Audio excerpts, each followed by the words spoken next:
ओम नमः शिवाय। सभी माता बहनों को कजरी तीज की शुभकामनाएं और कजरी तीज की व्रत कथा सुनते हैं। आइए, कजरी तीज व्रत कथा मुख्य रूप से उत्तर भारत के कई हिस्सों, खासकर बिहार, झारखंड, पूर्वी उत्तर प्रदेश और मध्य प्रदेश में प्रसिद्ध है। यह व्रत सावन मास की कृष्ण पक्ष की तृतीया को रखा जाता है। इसे कजरी तीज या कजरी तीज कहा जाता है। गजली तीज भी कहा जाता है। इस दिन महिलाएं अपने पति की लंबी उम्र, परिवार की खुशहाली और संतान सुख के लिए व्रत रखती है। कजरी तीज व्रत कथा। प्राचीन समय में एक नगर में एक साहूकार रहता था। उसकी पत्नी बड़ी धर्मात्मा और पुण्य आत्मा थी, परंतु उनके कोई संतान नहीं थी। उन्होंने संतान प्राप्ति के लिए अनेक व्रत और पूजा की, लेकिन उन्हें फल नहीं मिला।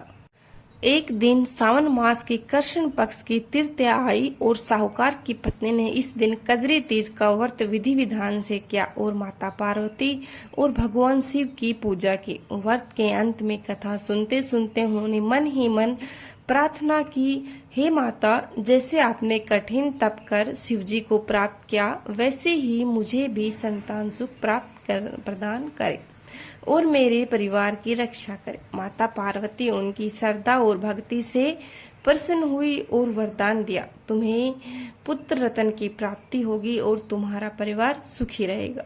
कुछ समय बाद उनके घर पुत्र का जन्म हुआ। तब से नगर की महिलाएं कजरी तीज का व्रत करने लगी, यह मानकर कि इस वर्ष से पति की दीर्घायु, संतान सुख और परिवार समृद्धि होती है। इस व्रत की कुछ विशेषताएं भी होती हैं। महिलाएं सुबह स्नान करके निर्जल व्रत करती हैं। दोपहर या शाम को मिट्टी के बने शिव पार्वती या भगवान शिवलिंग की पूजा की जाती है। कथा सुनने के बाद व्रत का पारण किया जाता है। महिलाएं झूले झूलती हैं, लोकगीत गाती हैं और मेहंदी हरी चूड़ियों से श्रृंगार करती हैं। अगर तुम इसको कजरी तीज की पूजा विधि भी बहुत ही साफ है कि नीम के पेड़ में पानी डाला जाता है और हाथों में मेहंदी लगाकर कलश स्थापित करके फिर भगवान शिव और मां पार्वती की पूजा की जाती है।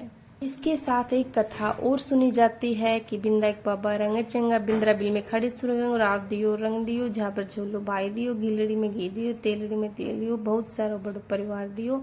और कहानी सुनने वाले, व्रत करने वाले सभी को भगवान शिव का आशीर्वाद मिले, सुख समृद्धि मिले। तो इस तरह से कोई भी व्रत हो, त्योहार हो, हमें अपने गुरु, अपने इस ब्रह्मांड के रचयिता भगवान शिव की ही आराधना करनी है। और हर एक इंसान में शिव है और मैं हूँ, ओम नमः शिवाय, इस तरह के आप मंत्रों का उच्चारण करें और इस ब्रह्मांड, इस यूनिवर्स से आप जुड़िए, आपको और अधिक बेहतर रिजल्ट मिलेंगे। हर एक व्रत और त्योहार आपको आपकी एनर्जी इस ब्रह्मांड से जुड़ने की प्रेरणा देता है और इसीलिए हमें पहले पुरानी परंपराएं हमारी चली आ रही है ताकि हम खुद से और इस ब्रह्मांड से जुड़ें और हम अपनी एनर्जी को पहचानें। तो सभी को ओम नमः शिवाय। और वीडियो कैसी लगी बताना। जय भगवान।